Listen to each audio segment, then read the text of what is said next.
ചേട്ടാ നമസ്കാരം. നമസ്കാരം.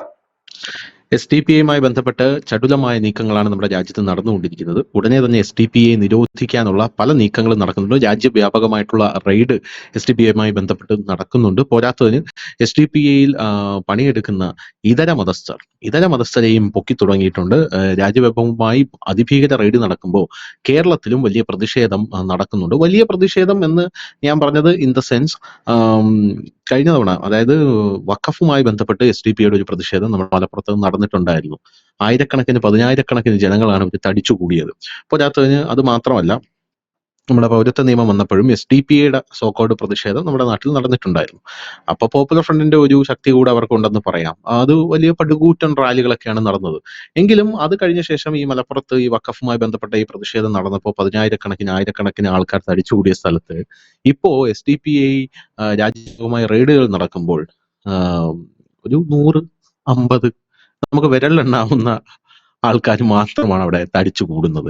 അപ്പോ സത്യം പറഞ്ഞു കഴിഞ്ഞാൽ ഇവരെ പരിപൂർണമായിട്ടും കേന്ദ്രം പൂട്ടി എന്നുള്ള കാര്യത്തിൽ തർക്കമില്ല. നമ്മുടെ ഒരു പരിവേദനമായിരുന്നു നമ്മുടെ എല്ലാവരുടെയും. കാരണം ഈ എസ്.ഡി.പി.ഐ പോലുള്ള സംഘടനകൾ, പോപ്പുലർ ഫ്രണ്ട് പോലുള്ള സംഘടനകൾ, നരേന്ദ്രമോദിയെ നിരന്തരം കുറ്റം പറയുന്ന, തെറി പറയുന്ന സംഘപരിവാർ അണികളുണ്ടായിരുന്നു. കാരണം ഇവരൊക്കെ ഇവിടെ സ്വൈര്യമായിട്ട് വിഹരിക്കുന്നുണ്ട്, എന്തുകൊണ്ടാണ് ഇവരെ നിരോധിക്കാത്തതെന്ന് പറഞ്ഞ്. അപ്പോൾ ബാക്ക്ഗ്രൗണ്ടിൽ യഥാർത്ഥത്തിൽ അവിടെ പണി നടക്കുകയാണ് എന്നുള്ളതായിരുന്നു അതിന്റെ അർത്ഥം. കാരണം നമ്മൾ പറയുന്ന കാര്യങ്ങളൊക്കെ സത്യം പറഞ്ഞാൽ കേന്ദ്രം എന്നോ പണി തുടങ്ങിയതാണ് എന്നുള്ളതല്ലേ ഇതിൽ നിന്ന് അർത്ഥമാവുന്നത്. ഇപ്പോഴും നമ്മൾ ഒരു കാര്യം പറഞ്ഞുകൊണ്ടിരിക്കുകയാണ്, ഹമാസിനെ എന്തുകൊണ്ട് നിരോധിക്കുന്നില്ല, ഐസിസ് എന്ന് പറയുന്ന ഇത് നമ്മുടെ രാജ്യത്തിനകത്ത് അവരുടെ സ്ലീപ്പർ സെൽസ് ഉണ്ട്. അപ്പോൾ ഇതൊരു ഹെക്ടിക് പ്രോസസ് ആണോ? അതായത് ഇവരെ നിരോധിക്കുക എന്ന് പറഞ്ഞ ഇത്രയും വലിയൊരു ഹെക്ടിക് പ്രോസസ് ആണോ? ഇവരുടെ അണികൾ ഇനി എന്ത് ചെയ്യും? പോപ്പുലർ ഫ്രണ്ട് നിരോധിച്ചപ്പോൾ എല്ലാം കൂടെ ചാടി കമ്മ്യൂണിസ്റ്റ് പാർട്ടിയിലോട്ട് പോയെന്ന് കമ്മ്യൂണിസ്റ്റ് പാർട്ടിയുടെ തന്നെ വാർത്താക്കുറിപ്പ് ഉണ്ടായിരുന്നു. കുറെ പേര് ഇങ്ങോട്ട് ചാടിയിട്ടുണ്ടെന്ന് പറഞ്ഞു, കുറെ പേര് എസ്.ഡി.പി.ഐയിലുണ്ട്. ഇനിയിപ്പോ ഈ അണികളൊക്കെ എന്ത് ചെയ്യും? ഇവിടെ ഈ പാർട്ടി മാത്രമല്ലേ നിരോധിക്കാൻ പറ്റുള്ളൂ? ആശയം അവിടെ തന്നെ നിലനിൽക്കുകയില്ലേ? എന്താണ് ഇതിന് ഒരു വഴി എന്ന് പറയുന്നത്? അപ്പൊ ഞാൻ നേരത്തെ ഈ പോപ്പുലർ ഫ്രണ്ടുമായിട്ട് ബന്ധപ്പെട്ടുള്ള സംഭവത്തിൽ ഞാൻ കേട്ടിട്ടുള്ളത്, ഈ ആശയം അവിടെ നിലനിൽക്കുമെങ്കിലും ഈ ആശയം പേറുന്ന ഓരോ ആൾക്കാരെയും സെപ്പറേറ്റ് വെച്ച് എന്നെയും നിരീക്ഷിക്കുമെന്ന് ഞാൻ കേട്ടിട്ടുണ്ട്. പക്ഷെ അതിൽ എത്രത്തോളം സത്യാവസ്ഥ ഉണ്ടെന്ന് എനിക്കറിയില്ല. എന്താ തോന്നുന്നത്? ഇത് ഈ എസ്.ഡി.പി.ഐ എന്താ കേന്ദ്രം നിരോധിക്കാത്തത് എന്നുള്ള ചോദ്യത്തിന് പ്രസക്തിയില്ല. കാരണം 2019 ഇന്ത്യൻ പാർലമെന്റില് ശ്രീ അമിത്ഷാ ഒരു അമെന്റ്മെന്റ് ബില്ല് കൊണ്ടുവന്നു. UAPA കീഴിൽ സംഘടനകളെ നിരോധിക്കുന്നതുമായി ബന്ധപ്പെട്ട് നമ്മുടെ രാജ്യത്ത് നിലവിൽ ഒരു നിയമമുണ്ട്. ആ നിയമത്തിൽ ചില ഭേദഗതികൾ വരുത്തിക്കൊണ്ടാണ് അമിത്ഷാ 2019 പാർലമെന്റില് അമെന്റ്മെന്റ് ആക്ട് കൊണ്ടുവരുന്നത്. ആ അമെന്റ്മെന്റ് ആക്ട് ഒരാവർത്തി വായിച്ചാൽ തന്നെ പഴയതുപോലെയാണോ ഇന്ത്യയിലെ ഒരു സംഘടനയെ നിരോധിക്കുന്നതെന്ന് മനസ്സിലാക്കാൻ പറ്റും. പുതിയ നിരോധന നിയമം അനുസരിച്ച് മുൻകാലങ്ങളിൽ സംഘടനയായിരുന്നു നിരോധിച്ചിരുന്നെങ്കിൽ ഇപ്പോഴത്തെ നിരോധനം എന്ന് പറഞ്ഞാൽ സംഘടനയും അതിന്റെ നേതാക്കൾ ഉൾപ്പെടെ, വ്യക്തികളെ ഉൾപ്പെടെയാണ് നിരോധിക്കുന്നത്. അതായത് മുൻപ് സംഘടനയാണ് എന്നുണ്ടെങ്കിൽ ഇപ്പോൾ എന്താണ്, ഇപ്പൊ നമ്മൾ ജയിലിൽ പോയി കിടക്കുന്ന റൌഫ്, ഈ റൌഫ് എന്ന് പറയുന്ന വ്യക്തിയെ ഉൾപ്പെടെയാണ് അദ്ദേഹത്തിന്റെ തന്നെ സ്വത്തുക്കൾ, അദ്ദേഹത്തിന്റെ പേഴ്സണൽ സ്വത്തുക്കൾ വരെ അറ്റാച്ച് ചെയ്തിട്ടുള്ള നിരോധനമാണ്. അതായത് സംഘടനയെ മാത്രമല്ല, ഞാനിപ്പോ ആ സംഘടനയുടെ പ്രസിഡന്റ് ആണെങ്കിൽ എന്നെ ഉൾപ്പെടെ നിരോധിക്കുന്നു. മുൻകാലങ്ങളിൽ അതല്ലായിരുന്നു. അതുകൊണ്ട് സംഭവിക്കുന്നത് എന്താണെന്ന് വെച്ച് കഴിഞ്ഞാൽ ഇതിന്റെ നേതാക്കന്മാർക്ക് വേറെ ഏതെങ്കിലും രാഷ്ട്രീയ പാർട്ടി, കോൺഗ്രസിലോ കമ്മ്യൂണിസ്റ്റിലോ ഒക്കെ പോയി പ്രവർത്തിക്കാൻ പറ്റുമായിരുന്നു. ഇപ്പൊ അങ്ങനെ പറ്റില്ല. ഒന്ന്. രണ്ടാമത്തേത്, ഇവർക്ക് വേറൊരു സംഘടനയോ പാർട്ടിയോ രൂപീകരിക്കാൻ പറ്റില്ല. പിന്നെ സ്വാഭാവികമായി തന്നെ ഒരു പാർട്ടി ആകുമ്പോൾ, ഒരു സംഘടനയാകുമ്പോൾ അവരുടെ അണികളുണ്ടാവും, അണികളും ഈ അനുഭാവികളും ഉണ്ടാകും. അവരുടെ എണ്ണം നമുക്ക് എടുക്കുക പ്രയാസകരമാണ്. അവരാരാണ് നമുക്ക് പറയാനും പറ്റില്ല. ഇപ്പോ നമ്മളിപ്പോ ഈ നാട്ടിലിറങ്ങി ചോദിച്ചാൽ എല്ലാവരും RSSകാരാണ്. പക്ഷെ യഥാർത്ഥത്തിൽ RSSകാർ ആരെയെന്ന് ചോദിച്ചു കഴിഞ്ഞാൽ ശാഖയിൽ പോകുന്ന വ്യക്തിയാണ് RSS. അതായത് ഇപ്പൊ പ്രായമുള്ള വളരെ സീനിയറുള്ള ആൾക്കാർക്ക് പോലും പ്രൗഢശാഖയുണ്ട് ആഴ്ചയിൽ ഒരിക്കൽ. അപ്പൊ അങ്ങനെ പ്രായമുള്ള ഒരാൾ വന്നിട്ട് ഞാൻ പറയാണ് ഞാനൊരു സ്വയം സേവനാണെന്ന് പറഞ്ഞാൽ നമുക്കത് അംഗീകരിച്ചേ പറ്റൂ. കാരണം അദ്ദേഹം ആഴ്ചയിൽ ഒരിക്കൽ നടക്കുന്ന പ്രൗഢശാഖയിൽ പങ്കെടുക്കുന്നുണ്ട്. അപ്പൊ ശാഖയിൽ പോകുന്നവരെയാണ് നമ്മൾ സ്വയം സേവനം എന്ന് പറയുന്നത്. പക്ഷെ ഒരു കാലത്ത് ശാഖയിലൊക്കെ പോവുകയും ഇല്ലെങ്കിൽ RSSന്റെ ആശയം മനസ്സിൽ സൂക്ഷിക്കുകയും ഒക്കെ ചെയ്യുന്നവരുണ്ടാകും. ഞാനും RSS ആണ് എന്ന് പറഞ്ഞാൽ ശരിയാണ്, RSS ആണ്. പക്ഷെ ലീഗലി നോക്കുമ്പോൾ RSS ആണോ എന്ന് വെച്ചാൽ അതല്ലതാണ്. BJPയിലും ഇങ്ങനെ തന്നെയാണ്. BJPയുടെ അണികൾ എന്ന് പറയുന്നത്, സുരേന്ദ്രനോട് ചോദിക്കുകയാണ് നിങ്ങളുടെ അണികൾ ആരെയെന്ന് ചോദിച്ചാൽ അദ്ദേഹത്തിന് ഒരു നമ്പർ ഉണ്ടാകും. ചിലപ്പോൾ ഒരു 50 ലക്ഷം പേരെന്നോ 25 ലക്ഷം പേരെന്നോ ഒരു സംഖ്യ പറയും. അത് അവരുടെ മെമ്പർഷിപ്പ് എടുത്തിട്ടുള്ള അവരുടെ അവരുടെ പ്രവർത്തകരാണ്. എന്നാൽ BJPക്ക് ആ പ്രവർത്തകരുടെ വോട്ട് മാത്രമാണോ, അല്ലെങ്കിൽ BJPയെ സപ്പോർട്ട് ചെയ്യുന്ന അവർ മാത്രമാണോ? അല്ല.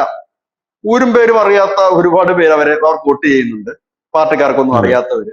ഒരുപാട് പേര് അവർക്ക് വിഷ്വൽ മീഡിയയിൽ കൂടെ അല്ലെങ്കിൽ സോഷ്യൽ മീഡിയയിൽ കൂടെയൊക്കെ അവരുടെ ആശയങ്ങളെ പ്രൊമോട്ട് ചെയ്യുന്നുണ്ട്. അവരാരും ബി ജെ പിക്കാരല്ല, പക്ഷെ ബി ജെ പി സ്നേഹിക്കുന്നവരായിരിക്കും, അല്ലെങ്കിൽ ആ പാർട്ടി അധികാരത്തിൽ വരണമെന്ന് ആഗ്രഹിക്കുന്നവരായിരിക്കും. അപ്പൊ അവരെ നമുക്ക് ഈ കണക്കിൽ പെടുത്താൻ പറ്റത്തില്ല. അപ്പൊ പോപ്പുലർ ഫ്രണ്ടിനെ നിരോധിച്ചപ്പോൾ അതിന്റെ നേതാക്കളെല്ലാം തന്നെ നിരോധനത്തിൽ പെട്ടിരുന്നവരാണ്. അവരുടെ തന്നെ ഒരു പൊളിറ്റിക്കൽ മുഖമായിരുന്നു SDP. സ്വാഭാവികമായി അതിന്റെ നേതാക്കളും ആ ഒരു പട്ടികയിലേക്ക് നിഴലുണ്ടായിരുന്നു.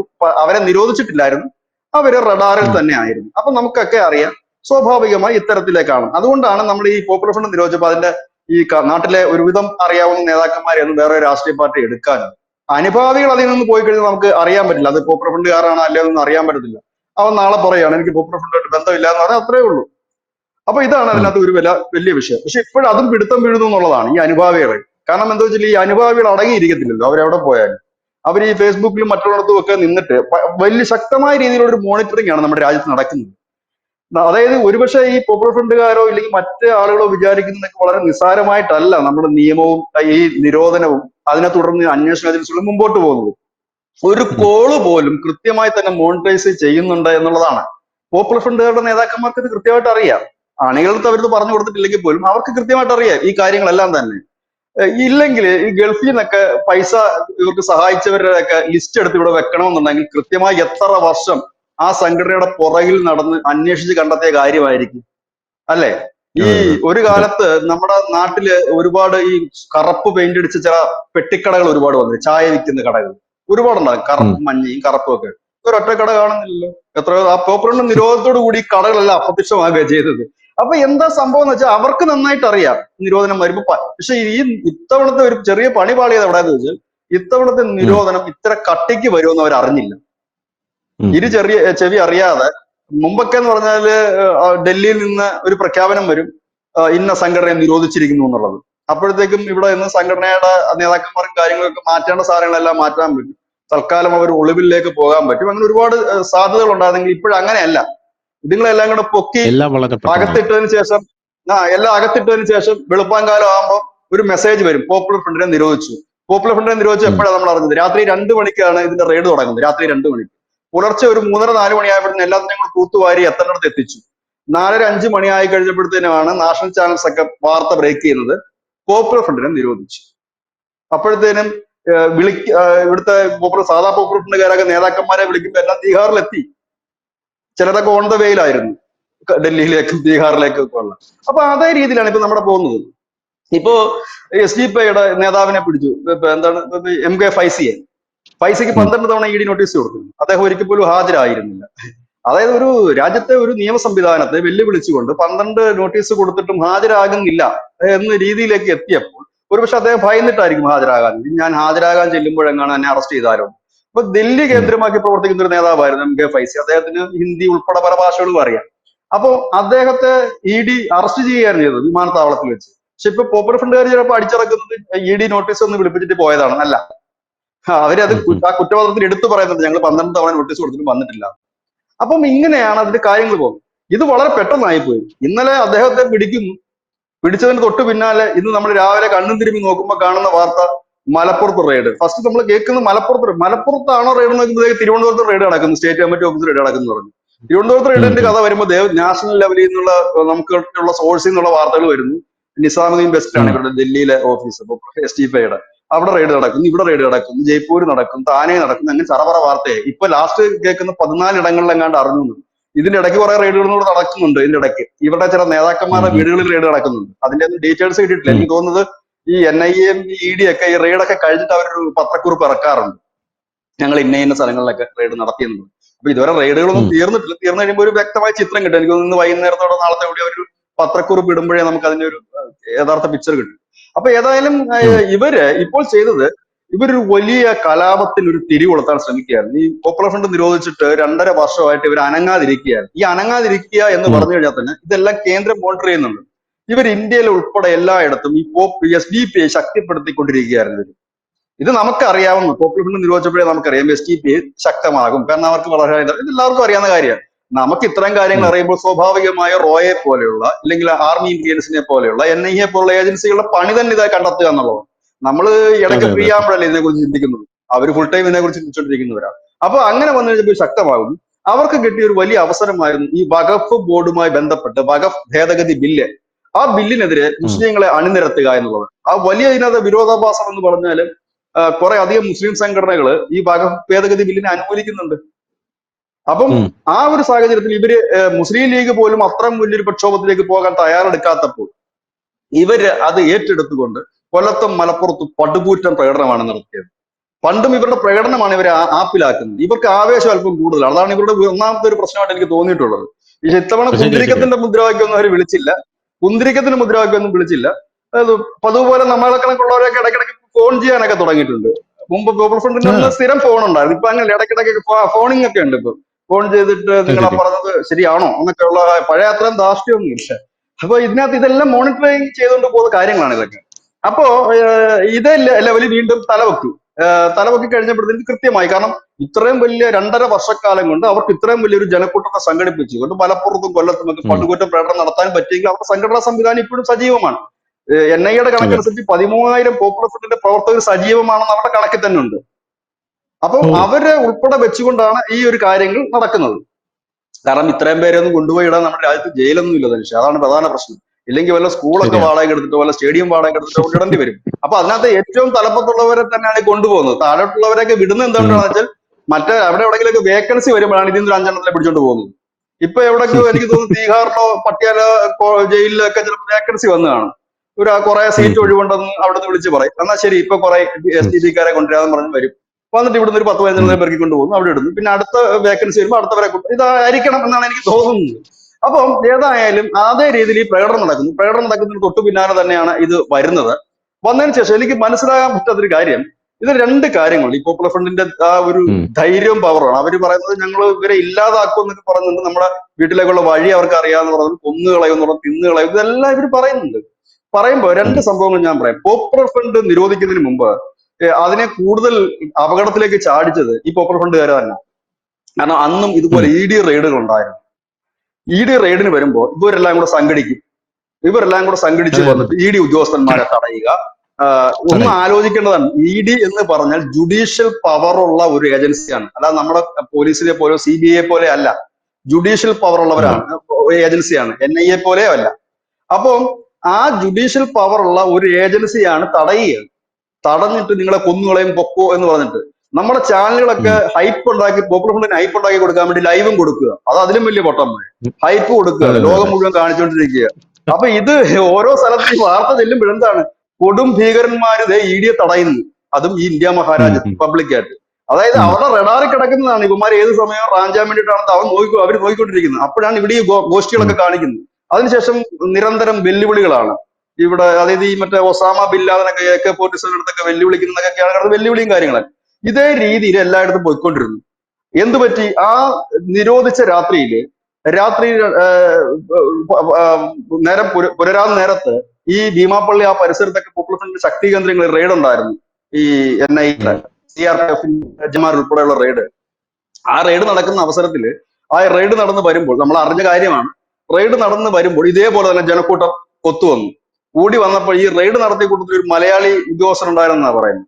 അദ്ദേഹം ചെന്നിട്ട് ഈ ആൾക്കൂട്ടത്തിനോട് പറഞ്ഞു, ഇത് നമ്മുടെ മലയാളികളല്ല ഈ തോക്കും പിടിച്ച് നിൽക്കുന്നവന്മാര്, പുറത്തുനിന്ന് വന്നവരാ, അവർക്ക് മനസ്സിലാകില്ല, നിങ്ങളെയൊക്കെ കൊന്നിട്ടാണെങ്കിലും ഈ പിടിച്ചവന്മാരെല്ലാവരും കൊണ്ടുപോകാൻ തന്നെ വന്നേന്ന് പറഞ്ഞു. പെട്ടെന്ന് ആ ജനക്കൂട്ടം മാറുകയായിരുന്നു. അന്നത്തെ ദിവസത്തെ ഒരു റെയ്ഡിനകത്തും പിന്നെ നമ്മൾ അനക്കം കണ്ടില്ല. ഇന്നലെ ഈ പൈസയെ പിടിച്ചതിന്റെ പേരിൽ വലിയ രീതിയിലുള്ള റാലികള് ഈ കേരളത്തിൽ വിവിധ ഇടങ്ങളിൽ നടന്നു. ഇന്നിപ്പോ റെയ്ഡ് നടന്നതിന് ശേഷം നടന്ന റാലിയിൽ ധനുഷ് നേരത്തെ സൂചിപ്പിച്ചതുപോലെ 10-100 പേര് താഴെ ഉള്ളൂ, വിരലെണ്ണാവുന്നവരേ ഉള്ളൂ. അതായത് ഇവരുടെ ധാരണ എന്ന് വെച്ചാൽ ഞങ്ങളെ ഒന്നും ചെയ്യില്ല എന്നൊരു ധാരണ ഇവർ അണികൾക്കിടയിൽ പരത്തി കൊടുക്കും. എന്നിട്ട് ഈ അണികളെ തെരുവിലിറക്കും. ആ പാവപ്പെട്ടവർക്ക് ഒരു നല്ല ജോലി കിട്ടാനോ വിദേശത്ത് പോകാനോ ഒന്നും പറ്റാത്ത സാഹചര്യം വരും. കാരണം UAPയുടെ ഏതെങ്കിലും ഒരു വഴിയുടെ സൈഡിൽ കൂടെ പോയി ഒരു കേസ് വന്നു കഴിഞ്ഞാൽ ജീവിതം പോയി എന്ന് തന്നെയാണ് നമ്മൾ കരുതേണ്ടത്. കാരണം ഒരു പിന്നെ പാസ്പോർട്ടിന് അപേക്ഷിക്കാൻ പറ്റത്തില്ല, ജോലിക്ക് പോകാൻ പറ്റത്തില്ല, ഇനി ബാങ്കിൽ പോലും പോയിട്ട് ലോൺ എടുക്കാൻ പറ്റാത്ത സാഹചര്യം. ആ ജീവിതം കോഞ്ഞാട്ടയായിട്ട് പോകുന്ന ഒരു സാഹചര്യമാണ്. അതായത് ജീവിതം. കാരണം എന്തായാലും പോപ്പുലർ ഫ്രണ്ടുകാരെ കൊണ്ടോ അല്ലെങ്കിൽ SDPIക്കാരെ കൊണ്ടോ അല്ലെങ്കിൽ വേറൊരു സംഘടനയെ കൊണ്ട് ഇന്ത്യയിൽ ഒരു ഇസ്ലാമിക ഭരണം സാധ്യമാകില്ല. അതൊരു യാഥാർത്ഥ്യമാണ്. ആ ഒരു യാഥാർത്ഥ്യം നേരെ കണ്ണടച്ചിട്ട് കാര്യമില്ല. ഇതിനൊക്കെ പിന്നെ ഇവർക്ക് എരിവ് കയറ്റി കൊടുക്കുന്ന ഒരു സംഘടനയുണ്ട്, അതാണ് ജമാഅത്തെ ഇസ്ലാമി. ഇവർക്ക് അതെ എരിവും അതെ. പുളിയും പകർന്നു കൊടുക്കണം. കാരണം അവരെങ്ങാണ്ട് കേരളത്തിൽ 10-50,000 പേരെങ്ങാണ്ടേ ഉള്ളൂ, അവർ എണ്ണത്തിൽ കുറവാണ്. അപ്പൊ അവർ ഈ വെൽഫെയർ പാർട്ടിയൊക്കെ ഉണ്ടാക്കി അവർ നല്ല സുന്ദരമായിട്ട് സംസാരിച്ച് ഇവർക്ക് വിഷം കുത്തിവെച്ച് കൊടുക്കും. ചെയ്യണം, ഉം. തകർക്കണം, മോദിയെ നമ്മൾ താഴെ ഇറക്കണം, സുരേഷ് ഗോപി തിരുവനന്തപുരത്ത് വരുമ്പോൾ വഴിയിലിട്ട് അടിക്കണം. ഇതൊക്കെയാണ് അവർ കൊടുക്കുന്ന ട്രെയിനിങ്. ഈ നിങ്ങളുടെ വാക്കൂടെ കേട്ട് കുറെ എണ്ണം ചാടിപ്പോവും. ഉം. ഉം. ഭാവി പോകുന്നതും ഇല്ലാതാകുന്നതും. ഇനി ഈ രാജ്യത്ത് ഇതുപോലുള്ള വിഘടനവാദികള്, ഇതുപോലുള്ള രാജ്യഭരണം തകർക്കാൻ പോകുന്നവര്, ഇങ്ങനെയുള്ളവർക്ക് ഇനി മുൻപോട്ട് പോകാൻ കഴിയില്ല. അത് RSSന്റെ ഒരു പോളിസി തന്നെയാണ്. RSS കൃത്യമായി ഉം. തന്നെ അതിനെ വർഷം ഡിവൈഡ് ചെയ്ത് തന്നെ കൊടുത്തിട്ടുണ്ട്. അതായത് 2024 തെരഞ്ഞെടുപ്പിന് ശേഷം മോദി വീണ്ടും അധികാരത്തിലെത്തിയാൽ എന്ത് ചെയ്യണമെന്ന് കൃത്യമായി ഉം. തന്നെയുണ്ട്. അവിടെ ഈ രാജ്യത്തെ തീവ്രവാദ പ്രവർത്തനങ്ങൾ അടിച്ചൊതുക്കും എന്ന് തന്നെയാണ് ഉം. പറഞ്ഞിരിക്കുന്നത്. അതിന്റെ ഭാഗമായി തുടർ റെയ്ഡുകൾ ഇനിയും വരും എന്ന് ഉം. മാത്രമല്ല, പോപ്പുലർ ഫ്രണ്ടിന്റെ ഇപ്പൊ പിടിച്ചോണ്ട് പോകാത്തവരെ ഉൾപ്പെടെ അവരെല്ലാം റഡാറിൽ കിടക്കുന്നവരാണ്. ഒരു ചെറിയ പരാതി ഉം. ഇവരുടെയൊക്കെ പേരിൽ പോയാലുണ്ടല്ലോ, അതോടെ തീരും. ഇന്നിപ്പം ധനുഷിന് അറിയാവോ, നമ്മുടെ കേരളത്തിലെ പോലീസ് സ്റ്റേഷനിലൊന്നും ഇപ്പൊ പോപ്പുലർ ഫ്രണ്ടുകാരോ SDPക്കാരോ കയറി വലിയ ബഹളം വെക്കാറൊന്നും ഇല്ല. സംശയം പണ്ട് ബഹളം ഉണ്ടെങ്കിൽ വെക്കുമായിരുന്നു അവര്. നിങ്ങളുടെ പണ്ട് വലിയ ബഹളമായിരുന്നു. നിങ്ങളുടെ പരിചയത്തിൽ വല്ല പോലീസുകാരോട് ചോദിച്ചു ഓ. നോക്കണം ഇപ്പൊ പോപ്പുലർ ഫ്രണ്ടുകാർ വരാറുണ്ടോ. മുമ്പെന്ന് പറഞ്ഞാൽ അവരുടെ ഏതെങ്കിലും ഉം. ഒരാൾക്ക് ഒരു കേസുണ്ട്, ഒരു ഗ്യാങ് ആണ് വരുന്നത്, 10-100 പേര്. പോലീസുകാരെ വരട്ടുകയാണ്. നിങ്ങളുടെ വീട്ടിലേക്കുള്ള വഴി അറിയാം, നിങ്ങളുടെ മറ്റേ ഉം. ഉം. കുഞ്ഞിന്റെ സ്കൂൾ ആ അറിയാം, ശരിയാ. ഭാര്യയുടെ ഉം. നാളറിയാം എന്നൊക്കെ പറഞ്ഞ് വരുമായിരുന്നു. ഉം. ഇന്ന് ഉം. മരുന്നിന് പോലും ഒരുത്തം വരുന്നില്ല. കാരണം ഇന്ന് ഉം. പോലീസിന് വേണമെങ്കിൽ ഈ വരുന്ന ആളുടെ പേരിൽ ജസ്റ്റ് ഒന്ന് മാർക്ക് ചെയ്ത് വിട്ടാൽ പോലും പോയി കിടക്കുന്ന UAPയിലായിരിക്കും. കാരണം ഇതെല്ലാം റഡാറിൽ കിടക്കുന്നവരായി വരുന്ന മുഴുവൻ. ഇത് അവര് നോക്കിക്കൊണ്ടിരിക്കുകയാണ്. അവർ നോക്കിക്കൊണ്ടിങ്ങനെ ഉം. ഇരിക്കുമ്പോഴാണ് ദേ വരുന്നത്. ഇപ്പൊ അവർ നോക്കിക്കൊണ്ടിരുന്നപ്പോഴാണ് കൊല്ലത്തും മലപ്പുറത്തും ബോധത്തിൽ ഇറങ്ങിയത്. ഇതിനകത്ത് കുറെ എണ്ണം ഇപ്പൊ പോകും. എന്നാലും ഇവര് അവിടെ കൊണ്ട് തീരില്ല. ഇവര് വീണ്ടും ഒരു ചെറിയ സംഘടനയൊക്കെ രൂപീകരിച്ചുകൊണ്ട് വീണ്ടും സജീവമാകും. ഈ ഉം. എന്താ പറയാ, ഉള്ള കാലം മുഴുവൻ സംഘടന രൂപീകരിച്ച് ജയിലിൽ പോകാമെന്നല്ലാതെ ഈ ഇന്ത്യ മഹാരാജ്യത്ത് ഒരിക്കലും ഒരു ഇസ്ലാമിക ഭരണം വരില്ല. അത് അങ്ങനെ ഉം. വരണമായിരുന്നുണ്ടെങ്കിൽ ഇന്ത്യ അല്ലാതിരുന്നൊരു കാലം നമുക്കുണ്ടായിരുന്നു 1947 മുമ്പ്. ആ കാലഘട്ടത്തിൽ ഉം. 200 വർഷമാണ് നമ്മളെ വിദേശികൾ അടക്കി ഭരിച്ചത്. ബ്രിട്ടീഷുകാരും ഫ്രഞ്ചുകാരും പോർട്ടുഗീസുകാരും ഒക്കെ. അന്ന് നമ്മൾ ഇന്ത്യ എന്ന് അതെ. പറഞ്ഞൊരു യൂണിറ്റി അല്ലായിരുന്നു. നമ്മൾ വ്യത്യസ്തമായി കിടന്ന ആളുകളായിരുന്നു. നമുക്ക് ഇത്രയും വിദ്യാഭ്യാസം ഇല്ലായിരുന്നു, ഇത്രയും സംഘടനാ സംവിധാനം ഉം. ഇല്ലായിരുന്നു. എന്നിട്ട് നമ്മുടെ രാജ്യത്ത് അവർക്ക് നിലനിൽക്കാൻ പറ്റില്ല, അവരെ രാജ്യത്തെ ജനങ്ങൾ. മറ്റൊന്ന്, മുഗളന്മാർ വന്നില്ലേ, അറബികൾ വന്നില്ലേ, എന്നിട്ട് എന്താ ഇവിടെ പിടിച്ചടക്കാൻ പറ്റും? മുഗളന്മാർ ഭരിച്ചില്ലേ ദില്ലി ഉൾപ്പെടെ, എന്നിട്ട് ഈ രാജ്യത്തെ ഉം. ഉം. കീഴ്പ്പെടുത്താൻ പറ്റില്ല. അതൊരു രാജ്യത്തിന്റെ ചരിത്രമാണ്. ആ ചരിത്രം പഠിക്കാതെ ആ രാജ്യത്തെ കീഴ്പ്പെടുത്തുമെന്ന് പറയുന്നത് ഏറ്റവും വലിയ പൊട്ടന്മാരാണ്. ഇത് ഇസ്രായേലിനെ ഉം. കീഴ്പ്പെടുത്തും എന്ന് പറയുന്നത് പോലെയേ ഉള്ളൂ. ഇസ്രായേലിന്റെ ചരിത്രം അവർ പോരാടി നേടിയതാണ്. അവർ പോരാടാനായി ജനിച്ചവരാണ്. അവർക്ക് ഉം. ഒന്നും വിട്ടുകൊടുക്കാൻ കഴിയില്ല. അത് തന്നെയാണ് ഇന്ത്യയുടെ ചരിത്രം. ഇന്ത്യയുടെ ചരിത്രം ആദ്യം പഠിക്കണം. 47-ന് ശേഷമല്ല ഇന്ത്യയുടെ ചരിത്രം ഉണ്ടായത്, 47-ന് മുമ്പും ഉണ്ടായിരുന്നു. ഛത്രപതി ഉം. ശിവജിയുടെ ചരിത്രം അതാണ് പഠിപ്പിക്കുന്നത്. അപ്പം ഇതെല്ലാം ബ്രിട്ടീഷുകാരോടെതിരായാലും മുഗളന്മാരോടായാലും പോരാടി നേടിയ ഒരു ജനതയുള്ള രാജ്യമാണിത്. ആ രാജ്യം എന്ന് പറയുന്നത് 47-ന് ശേഷമാണ് രാജ്യം ഉണ്ടായതെങ്കിലും അതിനു മുമ്പ് ഭാരതം എന്നൊരു വലിയ സങ്കല്പത്തിൽ പ്രവർത്തിച്ച 606 അതെ. ചെറു നാട്ടുരാജ്യങ്ങളെല്ലാം ഒരേ മനസ്സായിരുന്നു എന്നുള്ളതാണ്. വ്യത്യസ്തമായിരിക്കും. തിരുവിതാംകൂറും വേണാടും, ഇല്ലെങ്കിൽ പൂഞ്ഞാർ രാജവംശമോ, ഇല്ലെങ്കിൽ മലപ്പുറം, ഇതെല്ലാം വ്യത്യസ്തമായിരിക്കാം. പക്ഷെ അവരുടെയൊക്കെ മനസ്സൊന്നായിരുന്നു, ഇവിടെ നിന്ന് ഇവരെ ഉം. കെട്ടുകെട്ടിക്കണം എന്നുള്ളത്. അതുകൊണ്ട് അതെ. അതിനേക്കാൾ സ്ട്രോങ്ങും ഡബിൾ സ്ട്രോങ്ങും ആണ് ഇവിടെ. ഇവിടെ ഒരു ആർമിയുടെ ആവശ്യം പോലും ഇവിടുത്തെ ജനം ഇപ്പോഴില്ല. ഈ ജനങ്ങളുടെ മനസ്സിന്റെ കട്ടി ഒരു ആർമിക്കും അപ്പുറമാണ്. ഇതിനെ തടുത്തു നിർത്താൻ ജനങ്ങളുടെ മനസ്സിന് തന്നെ കഴിയുന്നുണ്ട്. അവിടെയാണ് ഉം. ഇവർ ഇങ്ങനത്തെ ചില മോദിയെ തകർക്കും. മോദി ഒരു സിമ്പല് മാത്രമാവും. മോദിക്ക് പകരം നാളെ ആരെങ്കിലും വരാം. ഇനി ഈവൻ രാഹുൽ ഗാന്ധി വന്നാൽ പോലും ഇവിടെ ഒന്നും നടക്കില്ല. ഇവിടെ ഒരു ഇവര് സ്വപ്നം കാണുന്ന ഇസ്ലാമിക ഭരണം. ഞാൻ അതാ ഇന്നലെ ഒരു ഉദാഹരണം പറഞ്ഞത്. ഈ ISIS ഒക്കെ തലകുത്തി മറിഞ്ഞിട്ട് അവർക്ക് ഇന്ന് വരെ സ്വന്തമായിട്ടൊരു രാജ്യം ഭരിക്കാൻ പറ്റിയിട്ടില്ല. അവരീ കിടന്ന് സത്യം. പ്രശ്നം ഉണ്ടാക്കുന്നിടത്തൊക്കെ അവർക്ക് ഇരിക്കാനുള്ള ഇച്ചിരി മണ്ണ് മാത്രമേ സിറിയ കിട്ടിയിട്ടുള്ളൂ. ഒരു തുരുത്ത് കിട്ടിയിട്ടുണ്ട്, അതിനകത്ത് ഇരുന്നിട്ടാണ് ഈ പരിപാടിയൊക്കെ. ഉം. അഫ്ഗാനിസ്ഥാനിൽ അവർ ഇത്ര നാൾ വന്നിട്ട് എന്താ കിട്ടിയത്? തോറാ ബോറ മലനിരകളും അതിന്റെ കുറെ ഗുഹകളും അല്ലേ അവർക്ക് കിട്ടിയിരുന്നത്. ഒടുവിൽ അവിടെ കൊണ്ട് ഉം. അമേരിക്ക ബോംബിട്ട് എല്ലാം കൂടെ നശിപ്പിക്കുകയല്ലായിരുന്നു. ഇറാഖിൽ എന്താണ് ആ ഒരു ചെറിയ ഏരിയ അല്ലേ അവർക്ക് കിട്ടിയിരിക്കുന്നത്. അതേ കിട്ടൂ. അവിടെയാണ് ഇന്ത്യ പോലൊരു ബൃഹത്തായ രാജ്യത്തോട് ഇത് പിന്നെ ഇപ്പൊ അവർക്ക് ചെയ്യുന്ന പോലെ ചെയ്യാൻ പറ്റും. നമ്മുടെ കേരളത്തിലടക്കം ചില സ്ഥലങ്ങൾ അവരുടേതായ രീതിയിൽ മാറ്റിയെടുത്തിട്ടുണ്ട്. പാകിസ്ഥാൻ, ബംഗ്ലാദേശ്, മിനി പാകിസ്ഥാൻ, മിനി ബംഗ്ലാദേശ് എന്ന് അതെ. പറഞ്ഞ് ഒരുപാട് ഇടങ്ങൾ മാറ്റിയെടുത്തു. അങ്ങനെ മാറ്റിയെടുത്ത് ആശ്വാസം കൊള്ളാം എന്ന് അതും തകർന്നു പോകും. അതിനും അധികം ആയസില്ല. അത് എന്തുകൊണ്ടാണെന്നുള്ളത് മറ്റുള്ളവർ ഭയപ്പെട്ടിട്ടല്ല. ഈ ഹിന്ദുക്കളുടെ പൊതു ഒരു സ്വഭാവം, ഇല്ലെങ്കിൽ ബഹുഭൂരിപക്ഷത്തിന്റെ പൊതു സ്വഭാവം വെച്ചാൽ അവർ കുറച്ചൊക്കെ സമാധാന പ്രിയരാണ്. എന്തിനാണ് ആ ഒരു ബഹളത്തിന് പോകുന്നത്, പോട്ടെ എന്ന് ചിന്തിക്കുന്നവരാണ് അവർ. അല്ലാതെ ഈ രാജ്യത്തെ ബഹുഭൂരിപക്ഷം വരുന്ന ഒരു വിഭാഗം കൂടി ഇങ്ങനെ ചിന്തിക്കുകയാണ്, ഒരു ഹിന്ദു ഭരണം വരട്ടെ ഇന്ത്യയിൽ എന്ന് പറഞ്ഞാലുള്ള അവസ്ഥയൊന്ന് ആലോചിച്ച്. അവര് വിചാരിച്ച നിഷ്പ്രയാസം അങ്ങനെ ഒരു ഭരണം കൊണ്ടുവന്നൂടെ? ഇപ്പൊ തന്നെ പലരും ചോദിക്കുന്നുണ്ടല്ലേ, ഈ ഇന്ത്യ ഹിന്ദു രാഷ്ട്രമായി പ്രഖ്യാപിക്കണം, ഹിന്ദു ഭരണം വേണം എന്നൊക്കെ പറയുന്നവരുണ്ട്. അതിന്റെ ശക്തി കൂടിയാൽ എന്തായിരിക്കും ഈ രാജ്യത്ത് സംഭവിക്കുന്നത്? അങ്ങനെയല്ല. നമ്മുടെ രാജ്യത്തിന് ഒരു ഭരണഘടനയുണ്ട്, അതിനെ ബഹുമാനിച്ച് തന്നെയാണ് ഹിന്ദുവും ക്രിസ്ത്യനും മുസ്ലിം എല്ലാം. അപ്പൊ അവിടെ കൊണ്ട് വിഷമിട്ട് കലക്കി ഒരു കുത്തിത്തിരിപ്പുണ്ടായി, കുറെ അക്രമം ഉണ്ടായി, കുറെ പേരെ കൊല്ലാമെന്നല്ലാതെ ഒരു ഗുണവുമില്ല. ഇവിടത്തെ ഏതെങ്കിലും ഇത്രയും BJP-ക്കാരെ കൊന്നൊടുക്കില്ല, RSS-കാരെയൊക്കെ പോപ്പുലർ ഫ്രണ്ടുകാർ. എന്നിട്ട് RSS തകർന്നു പോയോ? BJP തകർന്നു പോയോ? 3-ാം വട്ടവും മോദിയെ ജനം തെരഞ്ഞെടുത്ത് വിട്ടില്ലേ? ഈ പോപ്പുലർ ഫ്രണ്ടുകാരോ ഇല്ലെങ്കിൽ ഈ ജമാഅത്ത് ഇസ്ലാമിക്കാരോ പറയുന്നത് ലെവലേശം കേരളത്തിലെ മീഡിയ 1 ചാനൽ കാണുന്ന ബഹുഭൂരിപക്ഷം പേരിൽ വരുന്നവരുടെ പകുതി വോട്ടുണ്ടായിരുന്നെങ്കിൽ ഏതെങ്കിലും ഒരു മണ്ഡലത്തിൽ ജയിച്ചു. കുറഞ്ഞ പക്ഷം സുരേഷ് ഗോപി എങ്കിലും തോറ്റുപോയാൽ. അപ്പം അത്രേ ഉള്ളൂ കാര്യങ്ങൾ. അപ്പൊ അതുകൊണ്ട് SDP-യുടെ നിരോധനം പണ്ട് തൊട്ട് എല്ലാവർക്കും അറിയാവുന്നതാണ്. പിന്നെ എന്നായിരിക്കും അവരെ നിരോധിക്കുന്നത് എന്നുള്ള ഒരൊറ്റ കാര്യത്തിലെ സംശയം ഉണ്ടായിരുന്നു. ഇനി SDP മാത്രമല്ല, ഇനിയും ചില സംഘടനകൾ കൂടി നിരോധിക്കും. ഇപ്പൊ കുറെ സംഘടനകളുടെ കിടന്ന് പൊളയ്ക്കുന്നുണ്ട്. അതും ഈ തീവ്രവാദത്തിന് ഓശാന പാടി കൊടുക്കുന്ന സംഘടനകളാണ്. അത്തരം സംഘടനകൾ കൂടി അവരുടെയൊക്കെ കാശ്മീരിലുള്ള ബ്രാഞ്ചുകൾ കൂട്ടി. ജമാഅത്ത് ഇസ്ലാമി കാശ്മീർ ബ്രാഞ്ച് കൂട്ടുന്നുണ്ട്. ബംഗ്ലാദേശിൽ അവരെ ഇപ്പൊ തുറന്നു വിട്ടിട്ടുണ്ട് നിരോധനം നീക്കി. അപ്പം ഇങ്ങനെയുള്ളവരുമുണ്ട്. ഇവരെല്ലാം മോണിറ്റർ ചെയ്യപ്പെട്ടവരാണ്. അവരുടെ ധാരണ ഇത് പൊട്ടന്മാരല്ല ഭരിക്കുന്നത്. നരേന്ദ്രമോദി 3-ാമതും വീണ്ടും പ്രധാനമന്ത്രി ആയത് അദ്ദേഹത്തിന് കഴിവ് കൊണ്ട് മാത്രമാണ്. അതല്ലാതെ വെറുതെ ജയിപ്പിച്ച് വിടുന്നതല്ല. അമിത്ഷാ വീണ്ടും ജയിച്ചു വരുന്നതും ഈ രാജ്യത്തിന്റെ ആഭ്യന്തരമന്ത്രി ആകുന്ന ജനം തെരഞ്ഞെടുത്ത് വിടുന്നത് എന്തിനാ? ഞങ്ങളെ ഭരിക്കാൻ, ഞങ്ങൾക്ക് പ്രൊട്ടക്ട് തരാനാണ്, പ്രശ്നം തരാൻ വേണ്ടിയിട്ട് നമ്മൾ പറഞ്ഞു വിടുന്നത്. അവരാ പണി വൃത്തിയായിട്ട് ചെയ്യുന്നുണ്ട്. വൃത്തിയും വെടിപ്പുമായി ചെയ്യുന്നത് കൊണ്ടാണ് ഈ കാര്യങ്ങളൊക്കെ നടക്കുന്നത്. അതുകൊണ്ട് യാതൊരു സംശയവും വേണ്ട, ഇനിയും അനവധി സംഘടനകൾ നിരോധനത്തിൽ ലിസ്റ്റിൽ തന്നെയാണ്. അത് എന്നാണ് എന്ന് മാത്രമേ ഉള്ളൂ. ഞാൻ ഇന്നലെ പറഞ്ഞതുപോലെ പെട്ടെന്നൊരു സംഘടനയെ നിരോധിക്കാൻ പറ്റില്ലല്ലോ. അതിന് ചില നിയമങ്ങളും വശങ്ങളുമുണ്ട്. കാരണം ഇതെല്ലാം ട്രിബ്യൂണലിലും കോടതിയിലും ഒക്കെ പോയിട്ട് വാദപ്രതിവാദങ്ങളൊക്കെ നടക്കേണ്ടതാണ്. അപ്പൊ അതിനെ അതിജീവിക്കാൻ തക്ക കരുത്തും തെളിവുകളും എവിഡൻസും എല്ലാം ഉണ്ടാകണം. ഇപ്പൊ MK ഫൈസിയെ വെറുതെ അങ്ങ് പിടിക്കാൻ കഴിയില്ലല്ലോ. MK ഫൈസിയുടെ എല്ലാ തെളിവുകളും ശേഖരിച്ചു വെച്ചിട്ടാണ് ED നോട്ടീസ് അയക്കുന്നത്. ആ നോട്ടീസ് അയച്ചിട്ട് MK ഫൈസി എന്താണ് ഹാജരാകാതിരുന്നത്? അതിനർത്ഥം തന്നെ അദ്ദേഹം ആ തെറ്റ് ചെയ്തിട്ടുണ്ട് എന്നുള്ളത് തന്നെയാണ്, അല്ലേ? അതെ. അപ്പം ആ ഒരു രീതിയിലേക്കാണ് കാര്യങ്ങൾ പോകുന്നത്. അപ്പൊ അതുകൊണ്ട് നമ്മൾ കുറച്ച് വെയിറ്റ് ചെയ്യേണ്ടതിന് വേണ്ടി പോപ്പുലർ ഫ്രണ്ട് നിരോധിച്ച് 2.5 വർഷത്തിന് ശേഷമാണ് ഇപ്പോൾ SDP-യിലേക്ക് നിരോധനത്തിന് പോകുന്നത്. ഇനി അധികം വൈകാതെ ഒരു സംഘടനയോട് നിരോധിക്കപ്പെടും. അപ്പൊ ഇങ്ങനെ വരും. അത് നമ്മളത് വറീഡാകേണ്ട കാര്യമില്ല. കാരണം നമ്മളെക്കാൾ കൂടുതൽ ജാഗ്രതയും ഒരു ഭരണകൂടം നമുക്കുണ്ട്. ജമാഅത്ത് ഇസ്ലാമിക്ക് സാധ്യത കൂടുതലാണ്. കാരണം അവരുടെയും കുറെ അധികം തന്നെ കേസുകളും കാര്യങ്ങളും ലിങ്കുകളും ഒക്കെ പലയിടത്തും കണക്ട് ചെയ്ത് വന്നിട്ട്, ഇത് നേരത്തെ വന്ന കേസുകളാണ് ഇത് പലതും. അപ്പൊ വന്നിട്ടുണ്ട്. പക്ഷെ അവര് കുറെ അല്ലാതെ അവർക്ക് കുറച്ച് ലീഗലി കുറെ ആനുകൂല്യത്തിൽ നിൽക്കുന്ന ആൾക്കാരുണ്ട്. ഈ SDP അങ്ങനെ തന്നെ ആയിരുന്നു മുമ്പോട്ട് നിന്നിരുന്നത്. ഇവരുടെ രജിസ്ട്രേഷനും കാര്യങ്ങളും ഒക്കെ ഇവർക്ക് ഇലക്ഷൻ കമ്മീഷൻ രജിസ്ട്രേഷൻ ഉണ്ട്. ഇവർ ആ ഒരു രീതിയിലാണ് പോയത്. പക്ഷെ ഇവർക്ക് ഈ പൊക്കിൾക്കൊടി ബന്ധം മുറിച്ചു മാറ്റാൻ പറ്റിയില്ലെന്നുള്ളതാണ് ഇവരുടെ പ്രശ്നം, ഈ പോപ്പുലർ ഫ്രണ്ടുമായിട്ട്. അത് ഇവർ സെപ്പറേറ്റ് ആയിട്ട് മുമ്പോട്ട് പോയിരുന്നു എന്നുണ്ടെങ്കിൽ ഇവർക്ക് ഈ പ്രശ്നം വരത്തില്ലായിരുന്നു. അതാ ഞാൻ പറഞ്ഞത്. പക്ഷെ തള്ളിയത് പോപ്പുലർ ഫ്രണ്ടുമായിട്ട് ഞങ്ങൾക്ക് ഒരു ബന്ധവും ഇല്ല, പോപ്പുലർ ഫ്രണ്ട് വേറൊരു സംഘടനയാണെന്നൊക്കെയാണ് അന്ന് വലിയ തള്ളിയത്. പക്ഷേ ഇപ്പൊ എൻഫോഴ്സ്മെന്റ് ഡയറക്ടറേറ്റ് പറയുന്നത് പോപ്പുലർ ഫ്രണ്ട് SDP രണ്ടും ഒന്നാണെന്നാണ് പറയുന്നത്.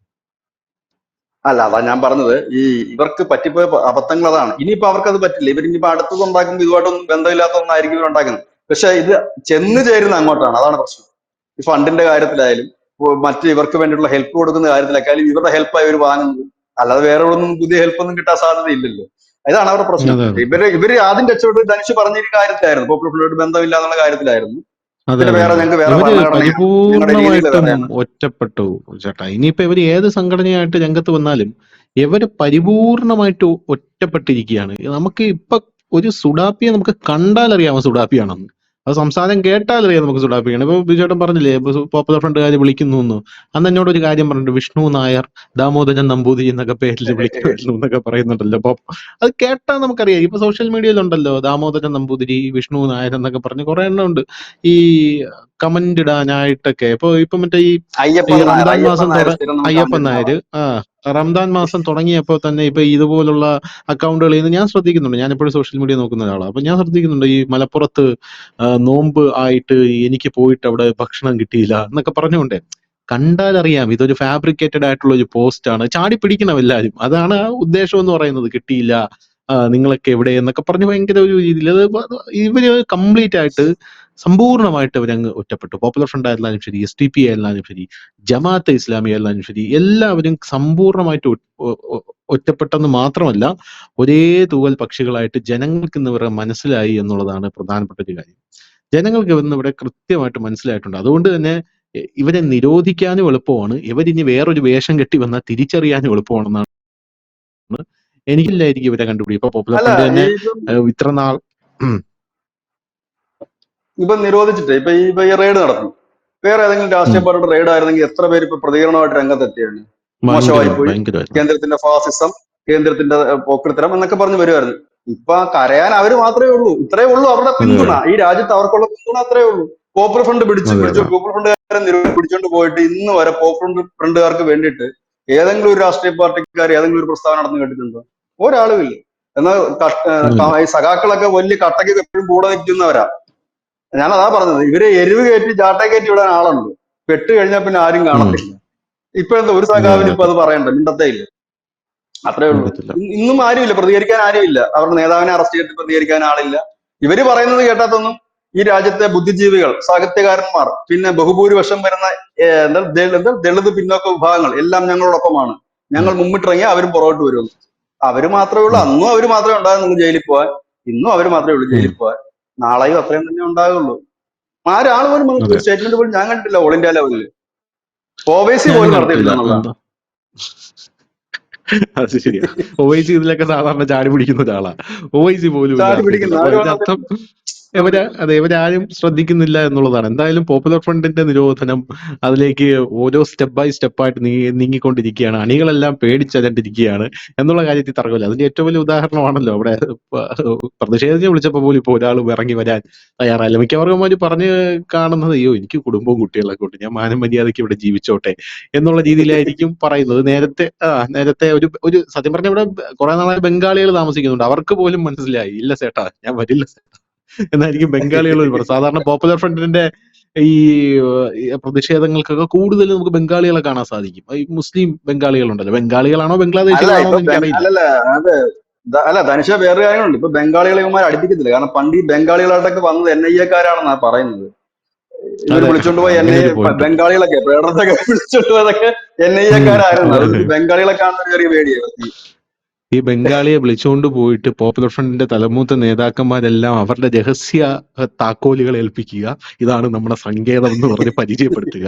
ഓ അങ്ങനെയാണല്ലേ സേട്ടാ, ഞാൻ ഏറ്റു എന്ന് പറഞ്ഞ് ബംഗാളി തിരിച്ചു പോയ ശേഷം പിന്നെ കോട്ട് സൂട്ട് വരുന്നതായി അവർ കണ്ടത്. അതുകൊണ്ട് അങ്ങനെയാവും. എന്തായാലും പോപ്പുലർ ഫ്രണ്ട് SDP എന്ന് പറയുന്ന പോപ്പുലർ ഫ്രണ്ടിന്റെ തന്നെ പാർട്ടിയെ നിരോധിക്കാനാണ് കേന്ദ്രത്തിന്റെ തീരുമാനം. വലിയ രീതിയിൽ ആ വർക്കുകൾ മുന്നോട്ട് പോകുന്നു. ഉടനെ തന്നെ വിത്തിൻ ഡേയ്സ് അല്ലെങ്കിൽ വിത്തിൻ അവേഴ്സ് നിരോധനം ഉണ്ടാകും നമുക്ക് പ്രതീക്ഷിക്കാം. താങ്ക് യു ചേട്ടാ, താങ്ക് യു സോ മച്ച്.